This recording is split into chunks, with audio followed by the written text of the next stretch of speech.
Welcome to The Explainer. Today, we're going to decode that alphabet soup of paraglider ratings. E and A, B, C, and D. Honestly, understanding what these letters really mean is one of the most important things you can do to fly smarter and, more importantly, fly safer. All right, let's just dive right into the big one. Every single pilot, from day one to a seasoned pro, wrestles with this question. We all want to fly further, higher, faster, right? But does stepping up to a hotter wing automatically mean you're going to have a better flight? Well, that's the big idea we're untangling today. Okay, before we even get to the letters, we have to lock in this one concept: passive safety. This is the absolute foundation of the whole rating system. It really just boils down to one simple question. If things get a little bumpy and the pilot does absolutely nothing, what will the wing do? Will it just sort itself out? This is the single biggest thing that separates one rating from the next. So let's start at level 1, right at the beginning of your career path, with the wing that's designed for maximum forgiveness, the ENA. This is where pretty much every pilot's journey begins. Think of the ENA as your super patient instructor in the sky. Its number one job above everything else is to keep you safe. If you get a collapse, it's literally engineered to pop back open almost instantly, a lot of times before you even realize what happened. Now, yeah, you're going to sacrifice a bit of speed and glide, but what you get in return is this massive dose of security while you're building all those fundamental skills.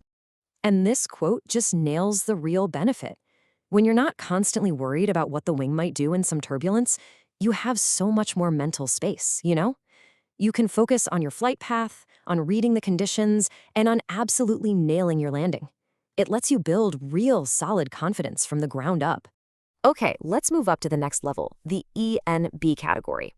This is truly the sweet spot in the paragliding world. It's where most pilots will happily spend the vast majority of their flying careers, and for good reason.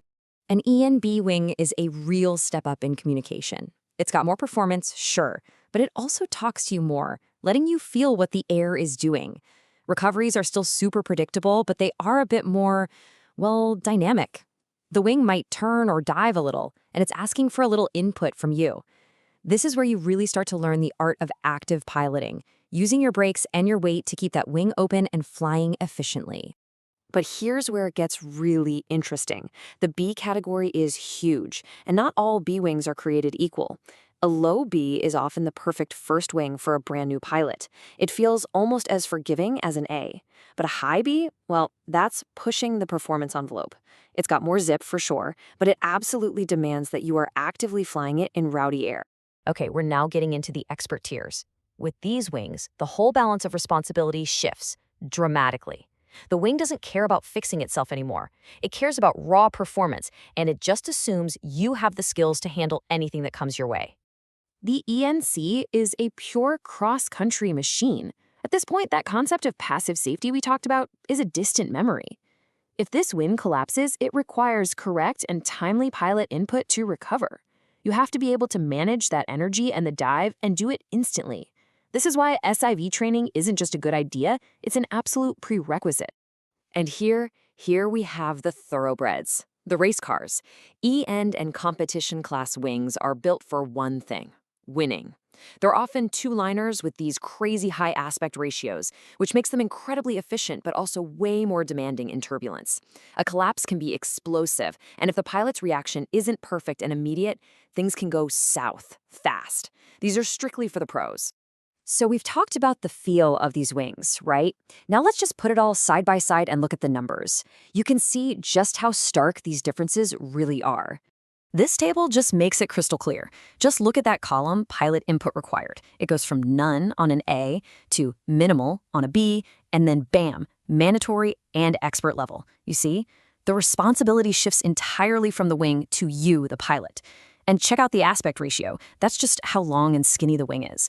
As that number goes up, so does the performance, but so does the demand on your skill. And that brings us to what might be the single most important point in this entire explainer. It's this psychological pitfall that can seriously jeopardize your safety, your progress, and honestly, your enjoyment of this amazing sport. It's called the rating trap, and it's that temptation to buy a wing that's just too hot for where you're at right now. You see other pilots on these sleek, high-performance gliders, and you think, I need one of those to keep up, or that's how I'll progress faster. This is such a dangerous and really common mistake. And this gets to the heart of it. Your performance in the air is directly tied to how comfortable and confident you are. I mean, think about it. If you're nervous, you're tense, you're constantly worried about a collapse, you're not going to be able to focus on finding lift or making good decisions. You will fly better, further, and way more safely on a lower-rated wing that you feel completely at home on. Period. So how can you even trust these letters anyway? Well, to really build that confidence, let's take a quick peek behind the curtain at how a wing actually earns its grade. It's a pretty rigorous, standardized process. So you have these professional test pilots who take a new wing and put it through this absolute gauntlet of about 24 different flight tests. They intentionally cause collapses from the front, from the side. They test its stability in stalls, how it exits a spiral dive, and they're meticulously measuring how the wing reacts and, most importantly, how it recovers all by itself. And here is the key to the whole system's integrity. A wing doesn't get an average grade. It gets rated based on its absolute worst reaction in any single test. So if a glider flies like a perfect ENA in 23 tests, but has just one little reaction that falls into the B category, that entire wing is certified as an ENB. The whole system is designed to be conservative, always prioritizing your safety.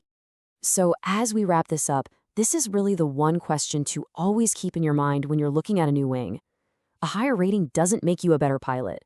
The right wing for you is the one that lets you fly with a huge smile on your face, totally confident that you can handle whatever the sky throws at you. So choose wisely, fly safe, and have an absolute blast out there.